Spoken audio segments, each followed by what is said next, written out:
E aí pessoal, tudo bem? Sejam muito bem-vindos a mais um episódio de Desobediência Produtiva e como eu sempre repito, nós temos mais um convidado super especial, uma amiga recente que eu tive o privilégio de ser apresentado pelo Ricardo Natali nesses grandes eventos que ele faz no Brasil. Ela é argentina, ela tem um conhecimento muito aprofundado de transformação em empresas que vão impactar o futuro, porque hoje ela trabalha em uma grande multinacional relacionada ao aço e ela tem um conhecimento muito aprofundado sobre como transformar culturas organizacionais. Tanto que ela está lançando esse livro aqui, O Poder Transformador do ESG. Você sabe o que é ESG? Todos falam muito sobre esse tema e talvez seja uma oportunidade muito grande para a gente aprofundar alguns assuntos com a Paula Arraca, a minha amiga recente, mentora e que tem me ajudado muito na minha jornada pessoal e profissional. Muito bom te receber aqui, viu, Paulinha? Obrigada, Ivan. Estou muito feliz de estar aqui. É uma honra e estou muito animada aí com o bate-papo que vai rolar daqui a pouco. O nosso bate-papo já começou. Já começou. Eu queria entender, vamos lá, quem é essa argentina que veio para o Brasil, que fala um português perfeito e que está impactando as empresas do futuro? Porque hoje você se transformou na grande figura de culturas organizacionais que vão impactar empresas do futuro. Quem é essa pessoa por trás de uma executiva brilhante? Ivan, nós costumamos ser apresentados pelo cargo, né? É muito comum a gente falar, lá vem a Paula, diretora de futuro da ArcelorMittal. E eu costumo dizer que nós somos muito além do que um cargo, né? Os cargos são super importantes, mas são missões temporárias, né? Claro. Então, a melhor forma de me definir, de me descrever, é como um eterno aprendiz.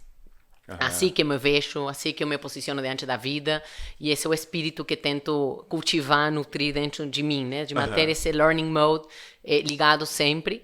E uma pessoa que também passou por muitos desafios, por muitas oportunidades, atleta também, né? Já fui goleira, né?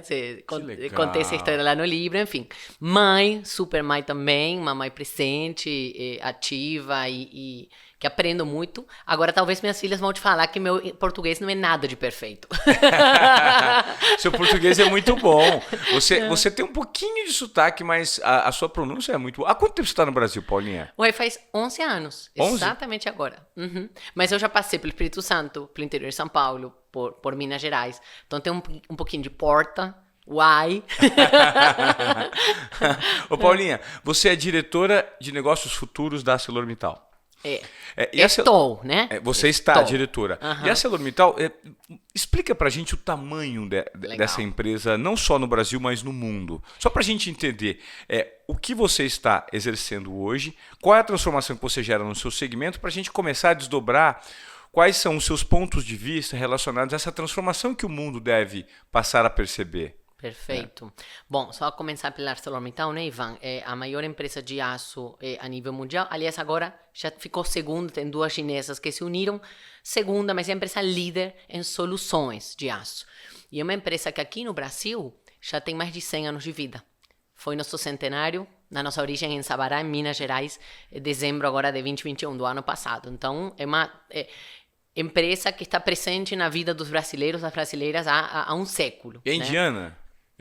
Então, hoje os Mittals, né, Mr. Mittal, o filho, a Aditya, que são os acionistas principais, são indianos, mas a sede corporativa fica em Londres. Eles moram em Londres, né? Nós temos também um corporativo muito grande em Luxemburgo.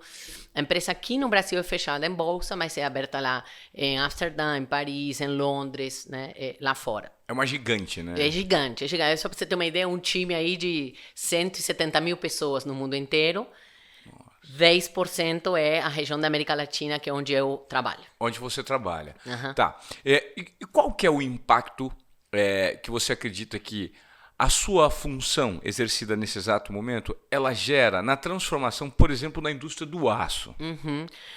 Bom, sempre falando por mim, falo de um time, né, Ivan? Porque ninguém faz nada sozinho. Mas nós temos puxado uma transformação dentro da ArcelorMittal bastante genuína. nos últimos 5 anos, muito evidente, e acho que essa evidência, essa percepção externa começa, né, a surgir com reconhecimentos, com prêmios, com níveis de resultado. Nosso resultado ano passado foi o maior da história, né, recorde histórico. E claro que isso é um conjunto de fatores, não é apenas a transformação cultural, mas a transformação da cultura sustenta uma estratégia. E essa estratégia nossa, que foi trazer a Open Innovation, que é inovação aberta, onde a gente hoje inova junto com o ecossistema, onde abre know-how para o ecossistema, onde cria uma inteligência coletiva muito maior do que antes tínhamos sozinhos na nossa área de pesquisa e desenvolvimento, que, aliás, é gigante, né? São 1.500 pesquisadores no mundo inteiro. Então, os caras de aço, sabem, são fera. Mas de varejo, de como vender para um serralheiro, para a pequena construtora. A gente vende para a maior construtora da América Latina e a menorzinha, né? Então, é um mercado muito grande. Você tem uma ideia, a gente atende 60 mil clientes, mais ou menos, por mês, que é uma base muito grande para uma empresa industrial. Então, todo esse movimento que a gente vem fazendo não teve inicialmente essa visão de influenciar o mercado. Foi muito mais um exercício de dentro para fora, que é como de fato uma transformação genuína acontece, e muitos assim provocados, incomodados assim com essa desobediência produtiva, que é um espírito também do nosso CEO. Falou, como é que vai ser nos próximos 100 anos, né? E a gente se desafiando. A gente não estava passando uma crise, não estava num processo aí de necessidade de mudança, mas a gente queria ser melhor. E aí que nos propusemos começar a ser mais future ready. E respondendo sua pergunta, eu acho que influencia sim, não tenha dúvida nenhuma, principalmente porque são poucos grandes players do setor do aço no mundo e também no Brasil. Aliás, no Brasil e na região, no mundo são vários, mas aqui são poucos. E tudo que a gente faz, a nossa competitividade é muito alta, né? Os concorrentes nossos também são ótimos. Uhum. Isso vai incentivando, acho que vai elevando o nível do jogo, né? Quando você fala que a transformação, no caso, veio de dentro, né, da empresa para fora, para impactar o mercado, e você falou que ela não existe só entre os 1.500 pesquisadores. Isso significa você trabalhar a parte comportamental dos colaboradores? Perfeito. É promover um senso de pertencimento para que todo mundo esteja engajado, se sinta engajado. Isso não existia nas empresas antigamente? Passou a ser mais recorrente, Paula, na sua visão? Então, eu acho que as empresas perceberam, Ivan, que agora o colaborador tem maior opção de escolha. Então, se você pega o nosso caso, quando a gente fez o primeiro diagnóstico de cultura, o senso de pertencimento é altíssimo, mas é altíssimo. As pessoas têm um orgulho, assim, danado. Acho que é mérito dos antecessores que construíram uma empresa bacana para você trabalhar. Mas isso começou a mudar. O turnover começou a aumentar, mesmo não estando em níveis alarmantes, mas é uma tendência, porque as pessoas querem, na hora que elas escolhem com quem trabalhar, não é nem mais para quem trabalhar. É com quem, elas né? pensam com quem. E elas pensam em pessoas, não quero trabalhar com a Paula, com o Ivan, porque é bonitinho, porque eu gosto. As pessoas não seguem um líder ou a liderança, seguem os valores e os princípios revelados pela tomada de decisão da liderança. Perfeito. Então, eu me identifico com esses valores, fazem sentido para mim, converge. Então, uma vez que o ser humano cobre a sua necessidade de pagar boleto, que todos precisam pagar boleto, aí tem um emprego. Uma vez que isso já está coberto, vou escolher onde que eu quero fazer parte. E aí esse querer, essa vontade, a gente vê que está sendo exercitada de uma maneira mais ativa, com ideais que as pessoas procuram identificar. Será que o propósito é verdade ou está só na parede? Será que esse propósito faz sentido para a minha vida? É isso. E aí buscando experiência, relacionamento e valor, como 3 elementos que fazem mexer o amperímetro na escolha de com quem que eu quero trabalhar. Experiência, relacionamento e valor. E valor. Isso aplica para clientes também. Perceba, você também é cliente, né? Você escolhe uma proposta de valor. Você escolhe uma solução cada vez mais. Às vezes você está no lugar, está com dor de cabeça e fala, eu conto uma história que aconteceu comigo, né? Preciso de Tylenol Baby, deu febre na minha neném e tal. Você não quer o Tylenol Baby, você não quer o ibuprofeno, você quer acabar com a febre, né? Claro. O mais rápido possível. Sim. Então, o conceito de solução é isso que nós demandamos cada vez mais, como consumidores, né? Perfeito. Então, e o relacionamento, porque se você sabe como você é tratado por aquela empresa e tal, isso pesa, antes de você ser tratado como um número, né? Sim. E a sua experiência, sem dúvida nenhuma, quanto menos atrito você tiver com a empresa que está te oferecendo, você vai falar, puxa, eu quero continuar me relacionando com essa empresa que está legal, a experiência está boa e a proposta de valor Uma coisa é preço, outra coisa é valor, né? Sim. Preço que você paga, valor que você leva. Claro. Então, aí é muito subjetivo. Depende realmente da sua experiência como colaborador, como cliente, e acho que de uma maneira mais ampla também como cidadãos, né? Ô Paulo, eu tô com o seu livro aqui na minha mão, eu já li um trechinho dele, né? Você tem o prefácio do Bernardinho, né? Que é muito próximo a você, é um cara consagrado no Brasil e no mundo, né? Não só pela trajetória dele, mas também como um grande líder e propagador de ideias. E eu noto aqui que você fala muito sobre a necessidade de se aplicar os 7 Cs ao seu negócio e associá-los aos 7 Ps. E você nomeia esses 7 Ps como propósito, princípios, protagonismo e paixão, proposta de valor, profitability, programas e performance.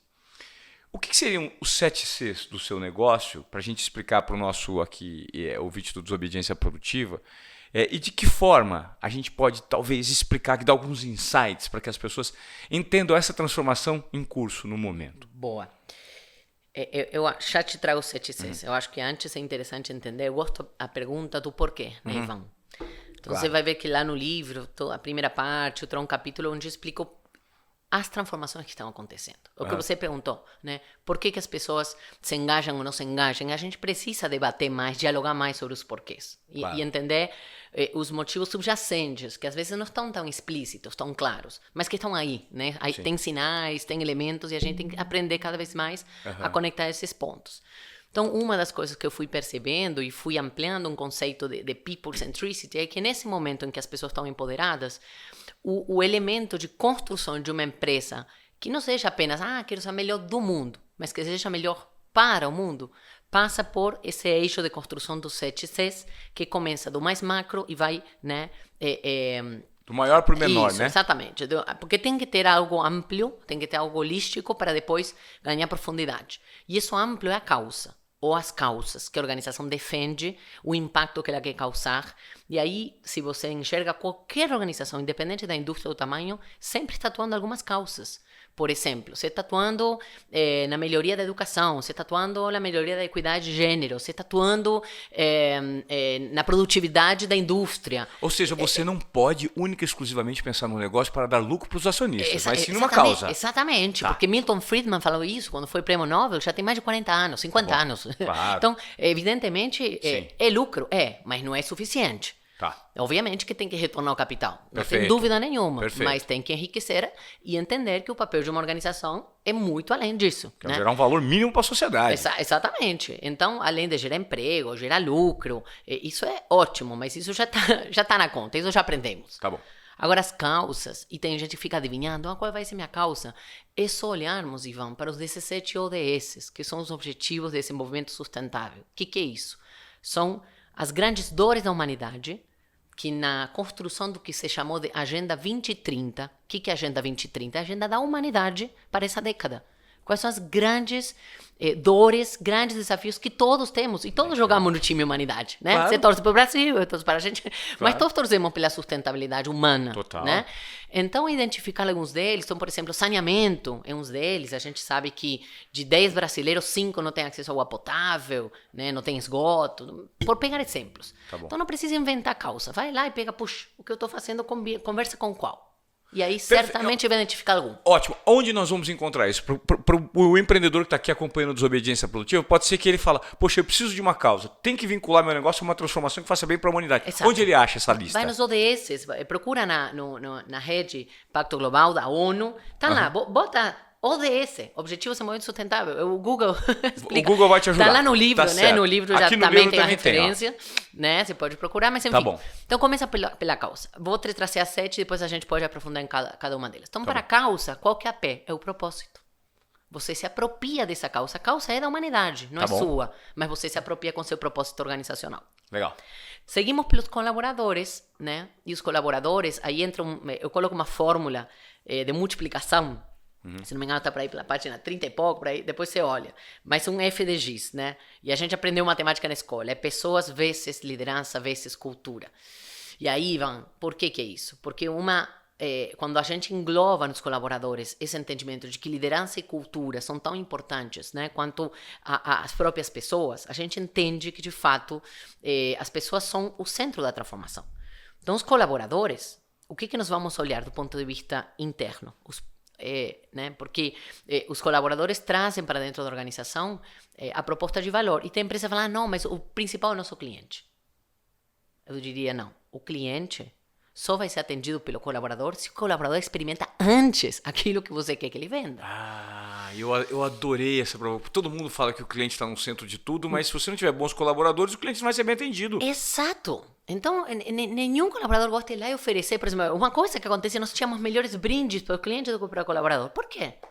Só porque o cliente, mas o colaborador é tão importante quanto. Claro. Ele tem que ser bem tratado. Como é que ele vai tratar bem o cliente? Sim. Então, isso para mim é uma sacada. Por isso que a ordem dos fatores importa nesse aspecto. Causa e colaboradores. Claro. Os colaboradores vêm antes do cliente. Mas dentro dos colaboradores, aí a gente procura pessoas com paixão. E paixão não é romântico, né? Paixão, lembra da paixão de Cristo. Paixão é o sacrifício. É entrega. É sagrado ofício. É entrega, é dedicação, é brilho no olho, é fogo no olho. Isso que é paixão, né? Sim. E protagonismo. Você não quer a pessoa que está sempre dando desculpa, o responsável sempre é outro, né? Vai delegando aí. Não, você quer o cara protagonista lá no bastidor, protagonista aqui, falando na câmera. Sim. Mas é protagonista, né? É dono. Que não foge não foge do combate quando é recrutado. Assume responsabilidade. Toma riscos. Toma risco. Perfeito. A cultura você materializa ela com seus princípios. E aí não são os que estão na parede. São os princípios que, de fato, se revelam na toma da decisão da liderança. Aí sim o cliente. E para o cliente se oferece uma proposta de valor. E é interessante que a proposta de valor vai ser única. Você tem que definir na sua estratégia, por isso que tem um capítulo de estratégia competitiva. Que valor nós vamos oferecer a quem? Porque estratégia é a arte de fazer escolhas. Você não pode ser bom em tudo. Nem individualmente, nem como empresa, né? E as empresas às vezes querem dar conta de tudo. E estratégia passa por escolhas e renúncias, né? Aí vem o capital, porque naturalmente dá ignição ao negócio. O dinheiro é extremamente importante. Dinheiro não falta no mundo hoje, né? Muitas vezes o que falta é empreendedores querendo fazer acontecer. E com uma estratégia boa. Exatamente, isso aí. Estratégia boa e a garra, né, de fazer acontecer. Sim. Então o capital você tem que ter profitability. Sem rentabilidade você não vai ter capital. Tá bom. Aí temos a comunidade, num sentido amplo, que aí é o ecossistema de negócios, onde a gente tem que ter programas estruturantes, de longo prazo. Não dá para fazer um projetinho aqui, sai e volta de maneira espasmódica. Você tem que criar vínculos, né? E para a competitividade, que é o último C, que englomera isso tudo, você tem que ter performance. Então, cada C encontra no seu P a forma de você se apropriar e criar sua proposta única, que seja válida e que faça sentido para a sua empresa. E aí você começa a transformar, por meio desses 7 Cs alinhados, aquele C que engloba tudo, que é a causa. Exato. E aí você gera transformação na sociedade. Exatamente. E aí você passa a ser relevante e necessário para o cliente. A causa, se você não tem competitividade, não serve. A causa, sem colaboradores, não serve. Perceba que você precisa de todos. Só que o porquê, igual o Simon Sinek fala, é o início. Por que estamos fazendo isso? Perfeito. Por quê? E isso agora é cada vez mais importante, que é o grande motivo do livro. Porque essa é a grande década que se chama hoje no mundo dos negócios da transição para uma economia em baixo carbono. É uma transição para empresas mais humanizadas, que todo mundo possa ser quem é e não precisa encaixar naquele padrãozinho que alguém criou ao longo da década. Perfeito. Então é um movimento de desobediência total. Claro. De questionar algumas convenções e de inaugurar outras, né? Qual que é o nível de entendimento do mercado como um todo global disso ainda, Paula? Nós estamos em que patamar de desenvolvimento se a gente fosse mensurar em percentual? Ivan, evoluímos só 10% ainda, porque eu creio que a gente está engatinhando. Algumas empresas, eu posso estar enganado, tá? Eu estou te fazendo a pergunta e já estou tentando responder aqui adivinhando. Mas enfim, e o quão importante é para os empreendedores, independentemente do tamanho da tua empresa que está ouvindo aqui o Desobediência Produtiva, o quão necessário é elas adotarem logo uma agenda transformadora para pensar na causa como um todo. Porque eu acho que isso vai criar impacto nos consumidores do futuro, não é? Tanto assim o que você está falando, Ivan. De fato, se você olha empreendedores, empresas mais jovens, a tendência é que elas já tenham nascido assim. As mais jovens, né? As mais jovens, né? Então eles têm esse ganho, e aí não pode perder a essência. A gente tem que entender que estamos falando aqui do ambidestrismo. Enquanto você gerencia o dia a dia, você tem que criar o futuro. E esse é um exercício extremamente, eu te diria que até contraintuitivo. Por quê? Porque você, para gerenciar o dia a dia, você precisa repetir, padronizar, zero risco, eficiência. Para você criar o futuro, você precisa novidade, criatividade, risco, ousadia, quebrar padrões. Então, são duas musculaturas totalmente diferentes. Então, a destreza da ambidestria é tão necessária para o pequeno, que o pequeno vai precisar cada vez mais padronizar. Ele já tem a veia empreendedora, criativa. E para o grande, que talvez está mais acostumado mais do mesmo, e precisa inaugurar essa criação do novo e matar o velho, que já não vai fazer sentido lá na frente. Perfeito. Então, como estão as empresas em relação a isso hoje, que é a tua pergunta? Eu diria assim, são 5 níveis de estágio, talvez. Ou vamos simplificar numa curva aí de 4. Tá. A gente tem um entendimento, né? Aí você vai ganhando consciência, talvez consciência primeiro, depois uma vez que você tem consciência, você entende, se aprofunda, aí você começa a assumir compromissos e aí você parte para a ação. Vamos imaginar que fossem esses 4 estágios. Tá, né? nível de conscientização primeiro. É, né? conscientização, tem que entender o porquê. A primeira coisa, porque eu já vi muita empresa no grau de ação sem nenhuma conscientização. Copiando e colando, aí vai no tal do washing. E aí não adianta, sai multiplicando causa e não fez o processo de internalizar isso. De entender que aquilo é importante. Então fez, porque copiou e colou, viu que o concorrente fez, aí partiu para ação. E aí não tem nada construído, genuíno. É um jogo de cena pro mercado, Total. né? Aí é marketing, aí não é cultura. Que aí tá a diferença. Certo. Marketing é aparência, que é super importante, mas antes vem a essência. Então tem muita empresa pensando em, tem que ter uma narrativa boa. E eu digo, narrativa é ótimo, mas primeiro tem que construir boas histórias. E que a narrativa seja uma consequência dessa história que você construiu. E que as histórias sejam verdadeiras. Porque tem muita gente que constrói Exato. história para mostrar pro mercado. E claro, por isso, Né? não é na ótica da narrativa. A história é real. Constrói, vive, experimente, crie. Aí depois cria a história, né? Conta essa história para trás num exercício de um storytelling, mas não faça só para contar. Faça para fazer. Faça né? para fazer. Faça para fazer a diferença, né? Ué. Ô, Paulinha, e aí, hoje como você que tem muita, né, você flutua muito no mercado, você é conselheira de muitas empresas aqui no Brasil e creio que também fora, o nível de evolução ainda, a gente precisa percorrer um grande caminho, as empresas estão dando primeiro percentual, assim, não sei se o que 5% das empresas, 10, 20, metade das empresas. Eu ouço dizer que até 20. 20. Até 20 estão numa caminhada genuína, até 20. Por quê? Né, vamos pegar mas é um 20 que pode ser muito significativo, até 20, tá? Porque pode ser um Pareto. Às vezes você tem 20% que cria 80% dos impactos. Então, se essas 20 conseguem criar transformações significativas nas suas indústrias, o poder transformador é gigante. Uma empresa tem um poder imenso. Pensa num caso, né? Marcelo Mental está aí, 17 mil famílias. Você sabe quantos empregos se gera numa cadeia de valor como a Aço? Direto, 7. Então, onde você vê 20 mil, junta 140 mil. Vezes 4, uma família. Você está falando aí em 600 mil pessoas. 600 mil pessoas. É muita gente. É né? muita Que gente impacta depende de... direto, né? Assim. Então, às vezes você fica esperando, quem vai ser o próximo presidente, o próximo mandato. Os mandatos são 4 anos. Aí essa empresa tem uma vida de 100 anos, 20 anos, 50 anos. Às vezes elas não dimensionam isso e não assumem esse protagonismo. Por quê? Porque é arriscado, é corajoso, né? Exige abrir caminhos que ainda não estão prontos, ainda tem políticas públicas que não estão prontas. Então, muitas vezes, empresas pioneiras vão pautando políticas públicas, né? Sim. Agora, acho que o movimento ele é muito inicial. E você começa a enxergar ele onde você vê lideranças conscientes. Onde você líderes que, assim, Dengo Chocolate, outro dia eu conheci, incrível a história, que já começa a olhar a sua cadeia de valor de maneira sustentável. Sim. Onde sabe que o desequilíbrio econômico que tem com o produtor de cacau, então fala, não, esse produtor não vai ganhar mais isso, vou levar ele para aqui. E aí eu vou fazer com que minha proposta de valor consiga rentabilizar e perenizar esse nível de patamar e vou ter esse custo. E eu não vou ser competitivo na questão de custo. Vai ser muito mais caro, mas meu cacau tem mais qualidade, tem menos gordura, e eu vou influenciar a política pública para mostrar que esse cacau é melhor para as crianças. E que esse chocolate gera menos gordura, obesidade. Olha a cabeça dos caras. Incrível, né? Claro. Mas eu te diria assim, eu chutei um 20, talvez porque eu sou otimista, está no início. Estamos no início da jornada e a gente não pode, primeiro, tentar acelerar os tempos.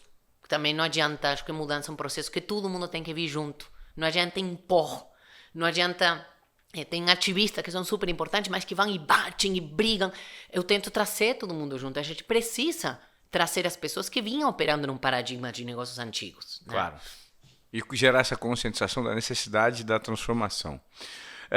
Paula, quando você me explica tudo isso e é dessa necessidade, e aí eu sempre tento olhar aqui para os meus entrevistados com a ótica de quem acompanha o Desobediência Produtiva, porque esse podcast a gente faz para que as pessoas consigam tirar algum insight, algum conselho, alguma dica que possa ser adequado para o dia a dia delas. Né?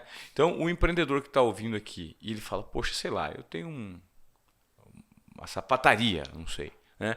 E eu preciso entender como eu vou me transformar no mercado. Muitas vezes, esse empreendedor ele precisa de alguém para orientar, para dar os primeiros passos. Além de ler esse livro incrível aqui, que eu recebi o meu, né? E o lançamento, inclusive, incrível, com muitas pessoas relevantes do mercado. O prefácio, além do Bernardinho, é o presidente da ArcelorMittal que faz, né? Sim. Que é um cara de muita relevância no mercado do aço mundial. O nome dele é o É o Jefferson. Jefferson. Isso. Além desse livro, né? Eu sugiro você ler esse livro se você quer passar por uma transformação para o que vai ser sua empresa daqui para frente. Quem tem dificuldade de receber dicas, aonde procura essas dicas? Porque eu creio que essa dor do empresário, do empreendedor hoje, ela é muito solitária. Puxa, eu queria mudar, mas eu precisava de uma orientação de alguém. E não tem muitos bons professores hoje, né? O empreendedor aprende muito na raça, não é? Verdade, verdade. Olha, eu vejo, Ivan, que o ecossistema de negócios do Brasil, o ecossistema empreendedor, o ecossistema também de inovação, está muito vivo, está muito quente. Então, o empreendedor tem que ficar ligado nos eventos. E eventos de empreendedorismo não é só para aprender e para encontrar mentores, mas para fazer conexões de negócios.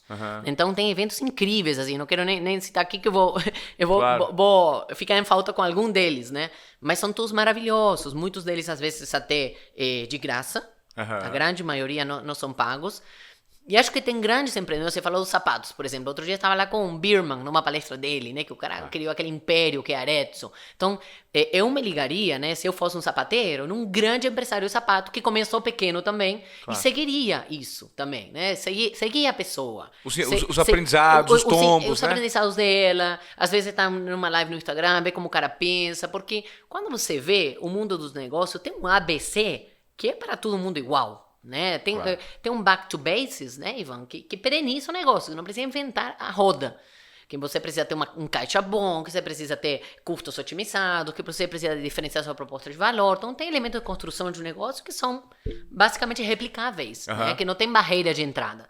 Agora, o grande diferencial para mim é a capacidade de perseverança, é a persistência que esses empreendedores tiveram, clareza de propósito também, muita clareza de visão. E pensamento a médio e longo prazo, né, Paula? Exatamente. Porque nós vivemos numa sociedade imediatista, né? Exatamente. A gente quer resultados rápidos porque a gente se baliza muito com os outros por conta das redes sociais, né? Você fala, pô, esse cara dá certo, eu não dou certo nunca. Mas passou 6 meses da implantação do novo modelo de negócio que você colocou na tua empresa e você já quer ter resultados. Perfeito. E aí, eu lembro do próprio Bernardinho que ele fala assim, a sua vontade de se preparar tem que ser maior do que a vontade de vencer. O cara que está querendo vencer, infalivelmente vai falhar. Claro, a vontade de preparar tem que ser maior. Maior do que a vontade de vencer. Se tornar melhor. Hoje é melhor do que ontem. Hoje é melhor do que ontem. Hoje é melhor do que ontem. E olhar para si. Eu falo muito isso aí no livro, tem um capítulo falando da originalidade. Isso é um poder imenso. Você, Ivan, do jeito que você é. E a pessoa que quer ser igual a você, vai dar errado, né? Claro. Alguns basquetebolistas tops, né? Acho que o Kobe falava, você vai ser o próximo Jordan. Não, é você o Kobe. Kobe Bryant, é você eu. Né? E isso é pequeno já, quando o cara não era ainda ninguém, já tinha essa clareza. Então, ter clareza de você precisa ser você, para ser um negócio e para você mesmo, e você se superar a cada dia, é o tom básico, mas é a chave de sucesso de qualquer empreendedor, de qualquer atleta, de qualquer pessoa bem-sucedida que está focada aí na sua própria jornada. Eu adorei o que você falou sobre originalidade, porque a gente vive uma crise hoje de identidade, né, de muitas pessoas, justamente por conta desse fomento da comparação. Sim. Que o seu concorrente você pode stalkear, perseguir a todo momento e se comparar mais, porque ele sim ou não. Talvez você, na verdade, em vez de modelar, você quer copiar, né? E o modelar significa, poxa, posso usar alguns termos aí que ele está usando, alguns elementos, alguns parâmetros, mas da minha maneira de fazer. Exatamente. Originalidade. Nós vivemos uma crise de originalidade na sociedade, Paulo, hoje? Ivan, a sociedade, acho que as redes sociais aumentaram a exposição de como as pessoas vivem ou como, pelo menos, elas contam que vivem, né? A gente hoje tem acesso, você recebe DM de gente que nunca teria acesso a você, né? Claro. Você que tem aí um público grande de seguidores. E acho que isso faz que, por vezes, e aí qual que é a grande questão? Você fala da originalidade. A pessoa compara teu palco com o próprio bastidor. Claro. E a distância fica imensa. Imensa, fica assim um abismo, né? Então, realmente, aí a pessoa duvida, pera, mas como é que ele dá conta? Eu não dou conta. Aí duvida de si. Então, na insegurança de si mesmo, tenta emprestar a imagem desejada de outros.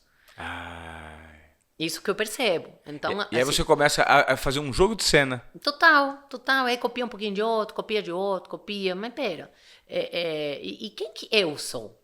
Quando você faz essa pergunta, né? E quem que eu quero ser? Poucas pessoas têm a pergunta se a resposta de bate-pronto. Porque é um processo que a gente nem reflete sobre isso. O que eu tenho diferente? Qual que é meu lugar de potência, né? Como o Bassa, nosso amigo, fala. Para que eu vim no mundo? O que é meu? O que é meu é característica minha, não é sua, não é dele, não é dela. E vai ser minha, né? E vai me distinguir. E acho que isso distingue cada vez mais pessoas e empresas. Quando você me fala sobre isso e eu faço uma reflexão sobre a minha jornada, eu te confesso que é super difícil, até para mim, né? Até para mim também, eu não sou melhor nem pior que ninguém.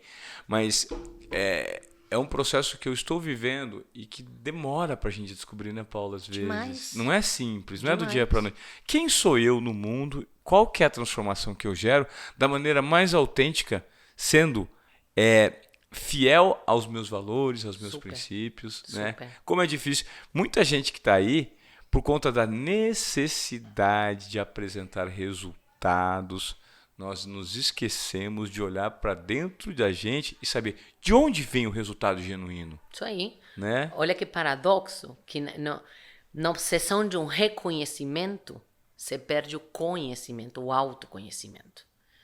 E o reconhecimento, a gente não tem como reconhecer algo que não conhece. Perfeito. Que reconhecer é isso, é conhecer duas vezes, é conhecer de novo. E por vezes a gente perde essa conexão de fato. Otto Scharmer, que eu cito ele também bastante, para mim é uma grande inspiração, que é um cara do MIT, e que ele desenvolve um modelo de teoria EU justamente para explicar que dentro do mundo urbânico, essa dinâmica de transformações, não dá mais para esperar questões de causa e efeito, lineares, né? Então, se você não aprofunda e entende quais são os elementos que eu preciso descristalizar para depois recristalizar em mim, eu não vou conseguir me conectar com isso não que está emergindo. E ele chama isso de uma maneira muito bacana de presencing, que é a união de dois termos. Presence, né, de presenciar, e sensing, de sentir, né, sentir o presente. Então, se eu não estou aqui presente contigo agora, plena, o corpo está, né, mas imagina que a cabeça não estivesse, como é que eu vou me conectar? Como é que eu vou tirar algo diferente daqui, um insight que não teria antes? Mas tudo isso começa com uma conexão comigo. Se eu não estou bem comigo, eu não estou bem contigo. É tão óbvio, né, Ivan? É tão bom, senso comum, né?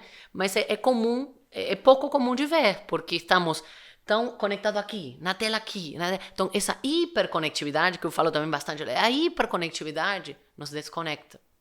Nos desconecta da gente mesmo porque, por estarmos hiperconectados, estamos o tempo inteiro tentando jogar para agradar a expectativa que vem de fora, né, Paula? Super, porque é necessidade básica do ser humano. Nós, seres humanos, somos seres tribais, então a gente quer ser aceito. É necessidade humana. Mas dentro de nós temos dois componentes. Temos o ser, quem a gente é, e temos o nosso ego, que é o querer ser amado, que é uma necessidade humana. Beleza? E tem até livros, né? O ego é inimigo. A gente tem que saber podar, tem que saber... Porque se tudo que a gente faz é alimentar esse querer ser amado, eu vou sair, vou derrapar da minha essência. Eu vou tentar agradar a plateia e parei de viver minha vida, né? Então, acho que esse é um equilíbrio muito delicado e por isso que a chave de tudo é autoconhecimento. Ô Paula, você entrou num tema que você recentemente deu uma aula para mim sobre ego. Ela é minha mentora. E quando eu tenho algumas dificuldades, dúvidas, até do ponto de vista pessoal, principalmente profissional, né? A gente porque os dois segmentos são misturados, né? O nosso pessoal está muito vinculado ao nosso profissional. Você me explicou sobre ego, né? E como às vezes a gente acha que o ego é uma coisa ruim. e não necessariamente. O ego ele é feito para nos proteger. Eu queria que você explicasse um pouquinho mais sobre o ego para as pessoas que estão aqui, que muitas vezes não tem a noção de como lidar. O que é o meu ego, como ele me protege, como ele me prejudica. Perfeito. Eu não sou psicóloga, esclareço, para isso recomendo a minha irmã, psicanalista, ela que é craque. Mas assim, né, Ivan, o ego, essa necessidade que temos todos de querer ser amados, ela é boa num ponto de equilíbrio, a minha autoestima.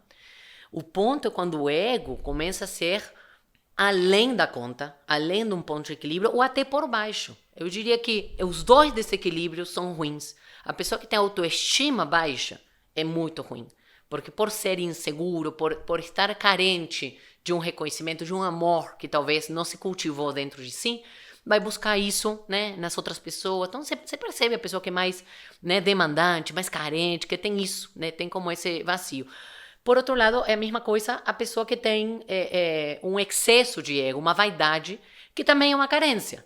E essa carência se releva se a pessoa se coloca em cima e o resto tem que estar embaixo. Então você vê a ação dessa pessoa o tempo inteiro vai diminuir os outros para se colocar aqui.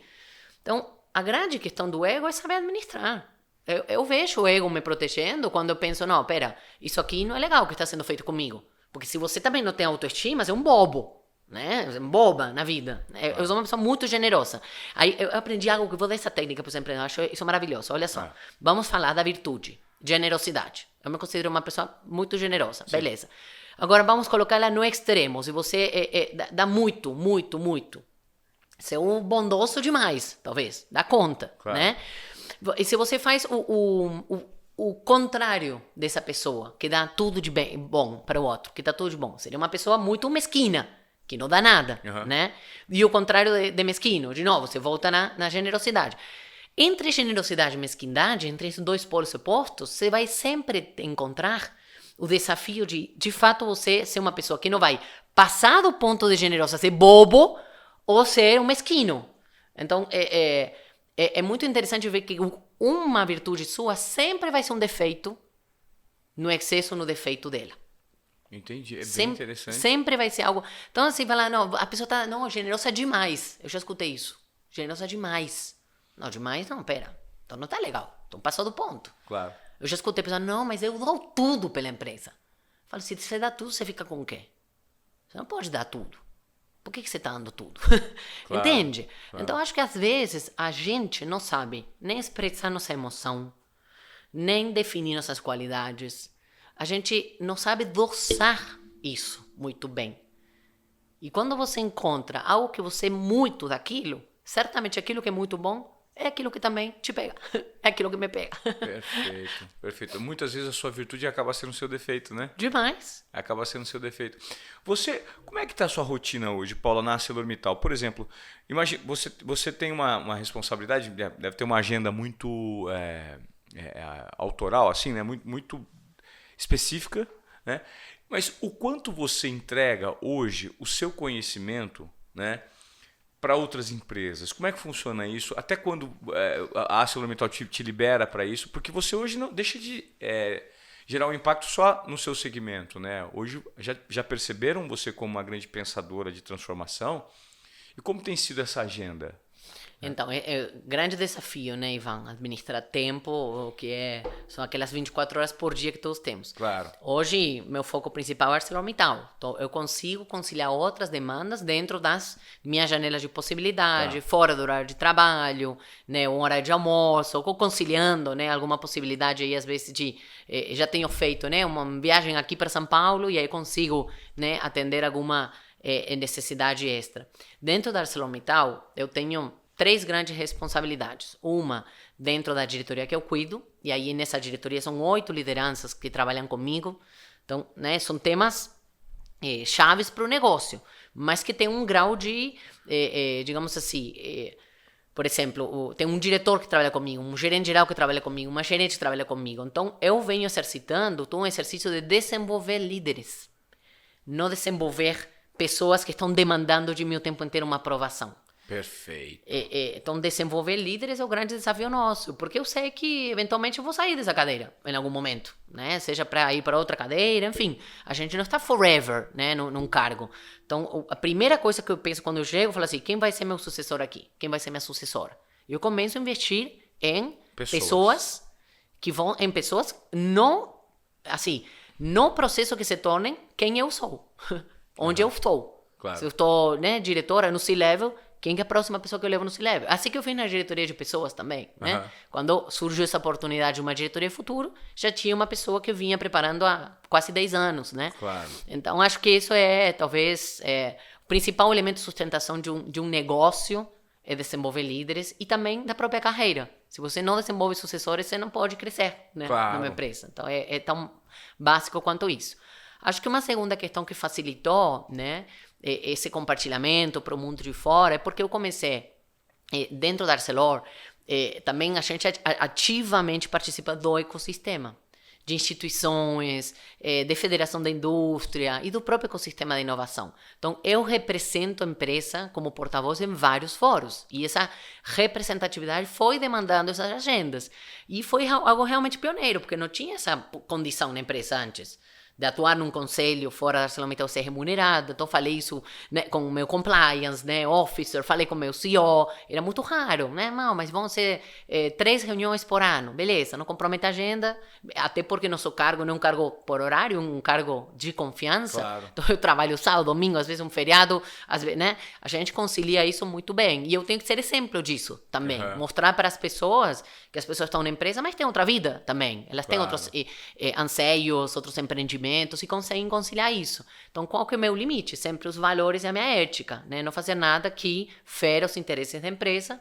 E toda vez que eu sou chamada para uma palestra, sou contratada, eu falo dos conceitos, dos modelos, que nem eu escrevi no livro. Eu não falo da ArcelorMittal. Eu posso falar coisas que sejam de interesse público, claro, de conhecimento público, coisas que sejam legais, que eu compartilhe da empresa, porque acho que isso reverbera também numa imagem positiva, em coisas que a gente está fazendo, né? Claro. Mas esse é meu combinado com o meu chefe e é o que a gente está aprendendo a fazer, né? Legal. Paula, muitas pessoas hoje têm uma dificuldade muito grande em saber separar o tempo pessoal, aquilo que de fato preenche a vida do ponto de vista pessoal mesmo, tranquilidade, relaxamento, paz, felicidade com pessoas que ama, que não está vinculado ao trabalho, mas ao mesmo tempo é difícil você dissociar quem você é do ponto de vista pessoal com o ponto de vista profissional, né?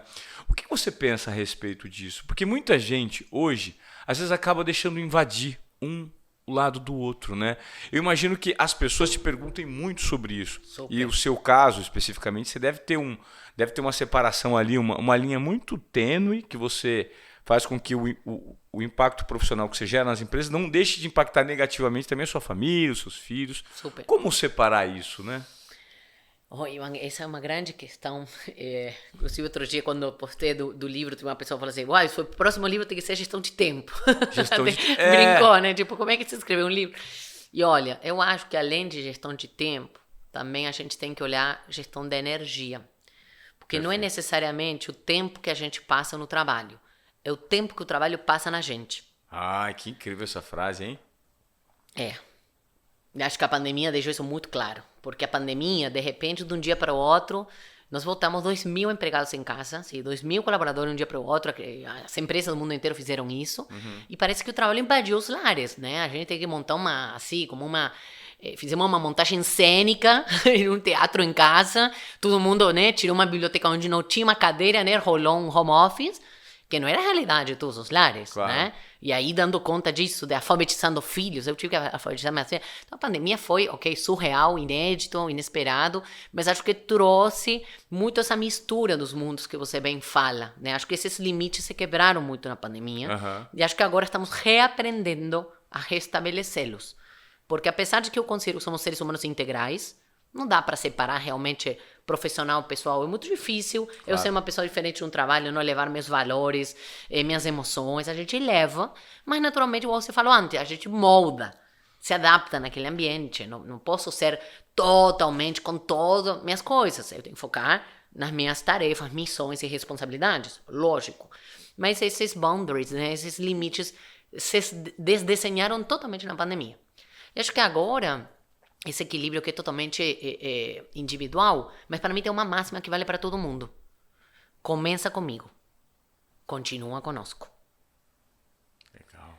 Isso eu aprendi às duras penas na pandemia. Eu lembro que um dia uma pessoa do meu time chegou e falou: Paula, você tá ruim, hein? Você tá tensa, sem paciência, isso não é você. E é verdade, porque é difícil você me ver perder a paciência no trabalho. Eu sou muito paciente. E eu não estava no meu melhor mesmo, né? A pessoa me conhece, um subordinado, né? Teve confiança, eu falei, valeu. Falei, puxa, para ele chegar e me dar esse toque, eu estava muito mal, né? E eu, realmente, estava dando conta da gestão de crise. Sabe quando dava conta de tudo, mas sentia que não dava conta, evidentemente, né? Enfim, eu comecei a perceber que eu começava o dia, 6 horas já estava conectada, dando conta de tudo, menos de mim. E cuidar de si, talvez seja a única missão indelegável. É a única tarefa que você não consegue delegar. Falei, não, tô começando errado. Primeiro eu vou cuidar de mim. Aí comecei a fazer yoga, eu faço até hoje, já mais de 2 anos, de manhã, 6h45, até as 8. Aí eu cuidei de mim, Ivan. Aí eu cuido da empresa, minha família, meu marido, aí eu cuido de tudo. Mas já cuidei de mim. Isso é simbólico, mas para mim foi tão importante. Quando um dia eu não posso, que nem hoje, né, viajei cedinho para São Paulo, já vou encontrar um momento do dia, mas faço uma pequena meditação, uma leiturinha, algo de mim para mim. E aí eu já sinto que eu cumpri, cheque. Agora eu vou me entregar ao resto. Nós somos engolidos pela rotina do dia a dia, muitas vezes, porque estamos o tempo inteiro entregando de acordo com as expectativas do mundo exterior, de fora. O que vão esperar de mim, quais são os meus resultados. E esquecemos. Como é fácil a gente se esquecer da gente, né, Paula? Demais. O tempo inteiro a gente esquece. Se não for muito disciplinado, a gente passa batido. Demais. E a palavra é essa, disciplina. E a disciplina, Ivan, não tem certo ou errado, né? Disciplina é repetição de algo. Então, é diário, beleza. É 3 vezes por semana, beleza. É 1 por semana que eu consigo, beleza. Mas o importante é cumprir. Porque acho que isso aumenta a nossa autoconfiança. Claro. Né? Nem que seja, não, eu vou ir 5 minutos na academia de manhã. Mas eu vou ir 5. Não gerou musculatura nenhuma, mas só para eu me mostrar que eu consegui ir lá. Claro. E não abrir mão de mim. E essas recompensas, elas vão nos motivando, vão nos direcionando. E aí a estruturação do profissional acaba sendo um pouco mais fácil. A gente tem a tendência a colocar a parte profissional na frente da parte pessoal. Total. Né? Só que esquece que o profissional é feito pelo ser humano. Ivan, pensa isso para mulher. Eu já fui, né? Estive grávida 2 vezes e fui promovida grávida no final das minhas gestações. Mulher com neném, que amamentando e que isso. E o trabalho. Pensa o tanto de barreiras que tem. Para onde que fica na conta cuidar de si? Fica lá no finalzinho. Fica lá no finalzinho. E acho que a gente tem que se saber, entender e dizer, não, pera, estou numa etapa. Nessa etapa estou precisando realmente entregar mais no trabalho, acabei de assumir, acabei de ser promovido. E acontece. Né? Eu mergulhar, não, eu preciso mergulhar. São fáceis. Tá. Mas sem enxergar como isso. Né? Falar, beleza, de que maneira eu vou cuidar de mim? Não vai ser um banho relaxante no final do dia. Beleza. Esse tem que ser banho relaxante, não com o filho gritando. Não. Tem um momento, nós somos como um celular, a bateria fala assim, carregar, acabou. Temos limites, né? Temos limites. E 99,9% das pessoas não percebem isso, né? Porque não param para olhar dentro de si.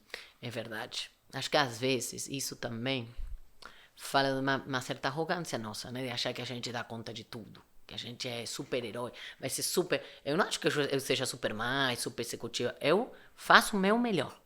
Eu dou o meu melhor. Eu aprendi a lidar com isso. Eu já fui muito perfeccionista. Pergunta para as pessoas do meu time, eu era chata pra caramba. Tudo tinha que ser perfeito. E o que é perfeito? Perfeito nada mais é do que uma necessidade de controle, né? De que as coisas do seu jeito, de manha mesmo. Eu fui muito assim, tá? Por isso que eu falo com propriedade. Tinha tudo certinho. Brigava com minha irmã quando vinha em casa, assim, né? Ela vinha da Argentina, o shampoo tava aqui, deixava assim, brigava por aquilo. Então, até aprender a comprar brigas na vida, por que eu vou brigar? O que vale a pena, que realmente não abro mão que seja assim, isso é fundamental até para o empreendedor de sucesso. Porque as pessoas também não querem isso. Nossa, lá vem o chato. As pessoas querem entender o porquê. Então a gente precisa, com muita sabedoria, acho que o tempo vai nos dando isso, né, Ivan? Não é algo que está escrito, não é algo cartesiano, acho que é uma descoberta. Não, pera, isso aqui vale a pena, isso aqui não vale a pena. Isso aqui realmente não abro mão, isso aqui tanto faz. E está tudo bem. E não estou sendo mediocre. Mas tem coisas que definem que isso vai ser excelência aqui, aqui, aqui, aqui. Que é diferente de perfeccionismo, excelência também, né?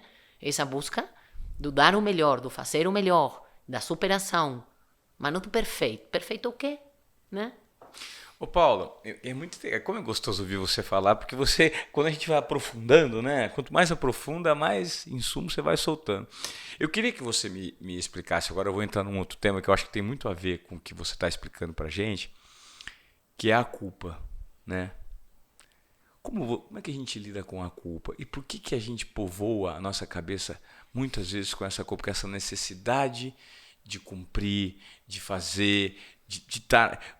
Eu não sei você, mas assim, eu tenho uma grande dificuldade hoje, creio que seja a dificuldade de muitas pessoas que estão nos assistindo, é achar que sempre estamos devendo. Por mais que estamos entregando, às vezes estamos tirando de onde não temos, mas nunca é o necessário. Parece que a nossa régua, né, nosso sarrafo com a gente mesmo, nunca é batido. Como lidar com essa guerra mental que a gente vive? Sensacional. Eu também sou uma pessoa que me exijo muito, né? E eu fui descobrindo também, acho que a pandemia para mim tem sido um período assim de fortes aprendizados, de muita crise e de muito aprendizado, né? E um dia eu cheguei nesse insight e falei assim, eu vou me cobrar tanto quanto eu me cuido. Então, se cuide tanto quanto você se você cobra. Vai se cobrar tanto quanto você se cobra. Então, ou até o contrário. Se cuide tanto quanto você se cobra. Veja como você vai se cuidar mais. Maravilhosa essa frase, hein? Se cuide tanto quanto você se cobra. Porque a gente se cobra, né? Principalmente nós, né? E conheço um pouco também da tua história, que começamos de baixo, empreendendo, fazendo, que não tivemos nada pronto. Tivemos certos privilégios, sim. Claro. Mas a vida não estava resolvida, né? Não está nem ainda resolvida. Mas tem um ponto da culpa, acho que cabe para quem está nos escutando uma distinção. Que uma coisa é culpa, outra coisa é responsabilidade, tá? Culpa é a emoção que a gente sente quando nós fazemos algo errado em relação ao nosso critério, nosso entendimento do que é o certo, o que é o errado na vida. Então, é um sentimento, é uma emoção que a gente sente quando a gente faz algo errado em função do meu parâmetro certo ou errado. Tá? Responsabilidade, por contrapartida, etimologicamente, quer dizer responsabilidade, habilidade de resposta. E aí é muito bacana, é uma palavra muito poderosa, porque ela de fato empodera.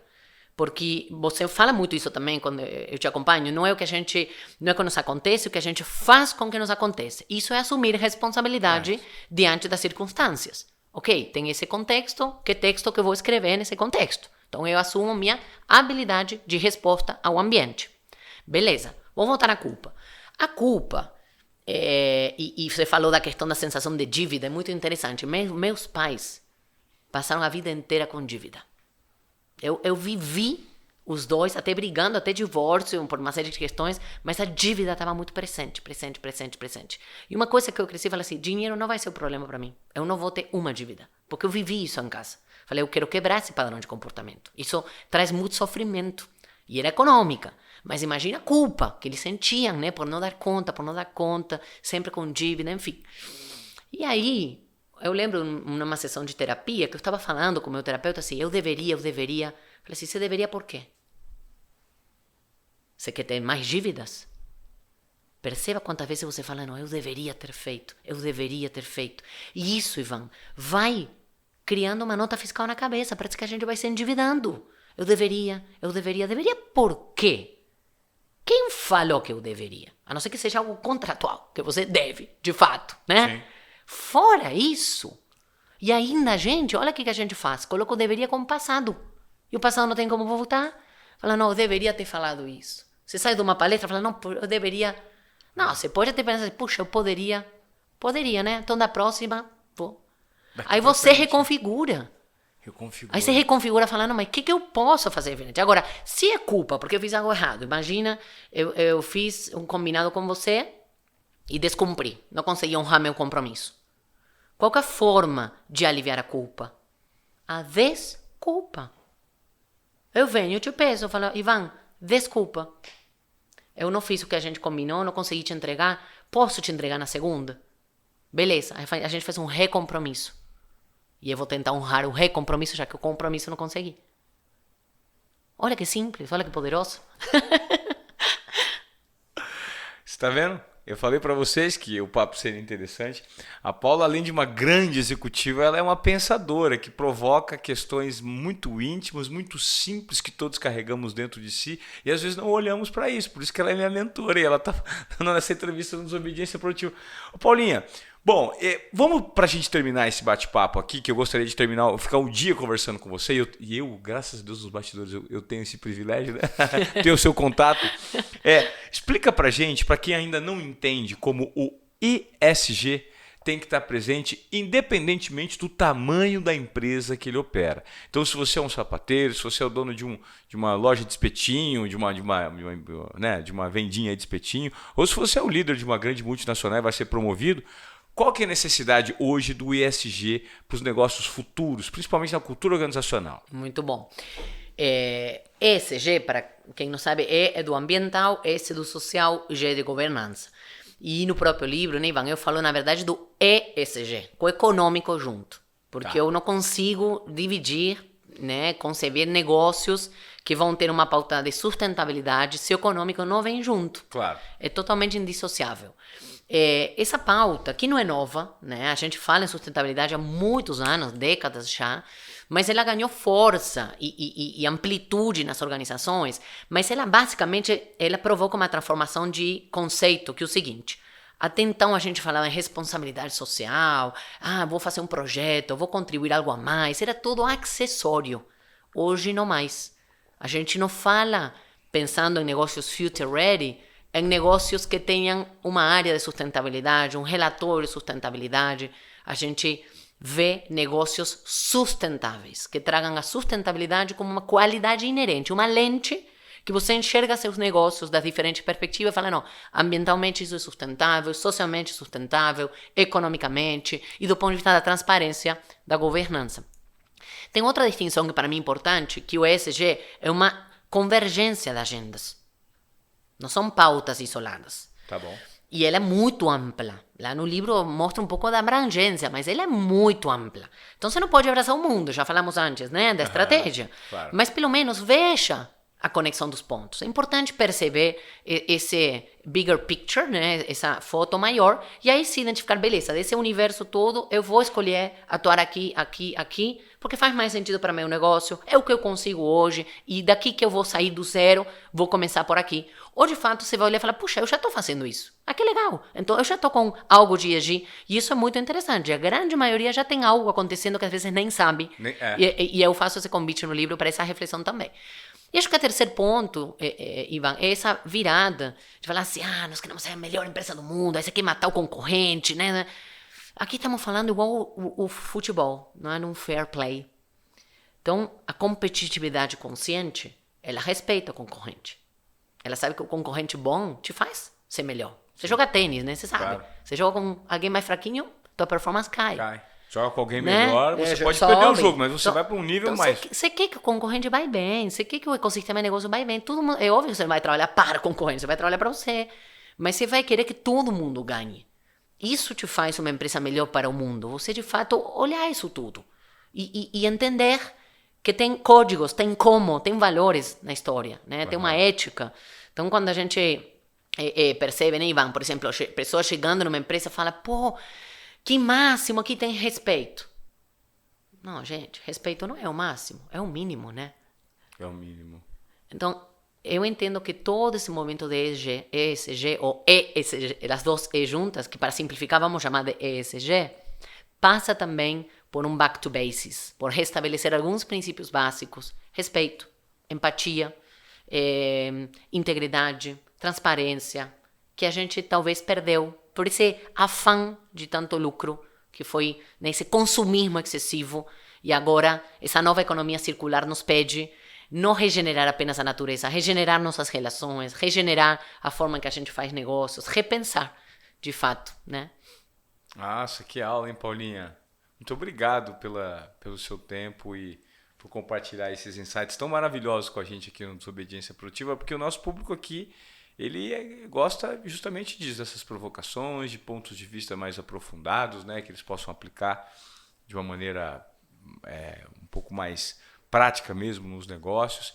E tem alguma pergunta que eu te fiz aqui? A gente está com um tempinho que vai ter... Hoje a gente está gravando, gente. Ó, a Paula é argentina e esse episódio vai ao ar, mas a gente está na véspera do Jogo do Brasil. Faltam pouco mais de 30 minutos pro começo do Jogo do Brasil, a gente não sabe nem onde vai assistir ainda, mas o importante é a entrevista. Eu falei assim, hoje, tão importante quanto o Jogo do Brasil é a entrevista que eu vou ter com essa argentina maravilhosa, que é a minha mentora. Tem alguma pergunta que eu não fiz, que você gostaria de ter respondido? Ivan, talvez a grande questão que você perguntou bastante, né? E eu reforço. Não existem negócios sustentáveis se a gente não pensa também na sustentabilidade nossa como humanidade, né? As pessoas falam muitas vezes, salvem o planeta. E olha, eu já vi uma linha do tempo que mostra o nosso planeta em 365 dias. E você sabe quanto que o ser humano nasce num eixo do ano? 31 de dezembro, às 23h54. Então, a humanidade mora muito pouco tempo nesse planeta. O planeta vai continuar vivendo, vai viver muitos anos, ficarão, sei lá, as baratas, como fala Murilo Gun. O fato é que a gente precisa cuidar melhor de nós, né? Cada um de si, do nosso próximo, do nosso planeta. E não adianta querer salvar o mundo se você não faz a cama. Não adianta querer salvar o mundo se não cumprimenta o porteiro. Então, eu acho que as transformações passam por pequenas mudanças no dia a dia, por querer ser pessoas melhores, lideranças mais conscientes. E acho que a consciência é isso, é como uma cebola, são camadinhas. A gente abre uma e aí não tolero mais aquilo que eu tolerava. Aí vem outra e aí a desobediência produtiva, né, na veia, acontecendo.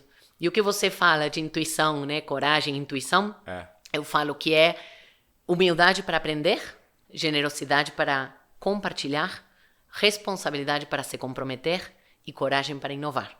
Então, esse para mim é a liderança aprendiz, que está lá no livro. Eu quero ouvir de novo, vai.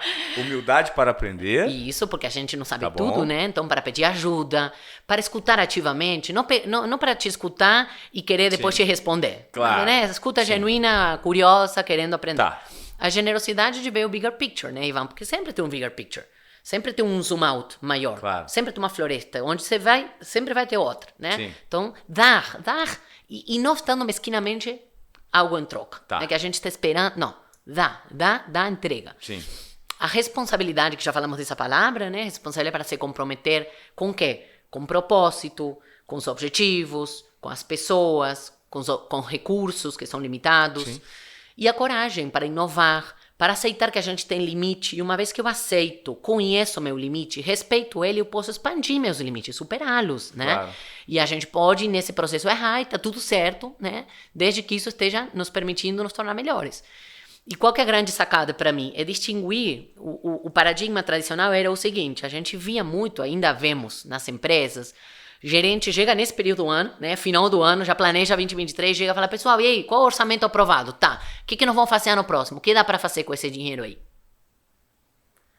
Aí a gente começa a pensar, não, uma liderança de futuro, a primeira pergunta que faz é assim, o que nós queremos? O que nós queremos conquistar? O que nós queremos atingir? A segunda pergunta é, o que nós precisamos? Claro. Porque os recursos são limitados, Sim. por natureza. Então, o gestor tradicional que começa pelo recurso vai ter ações totalmente limitadas, mais do mesmo, né? Claro, você pode falar, não, mas o que precisamos é mais do que a gente não consegue isso tudo. Beleza, coloca numa linha do tempo.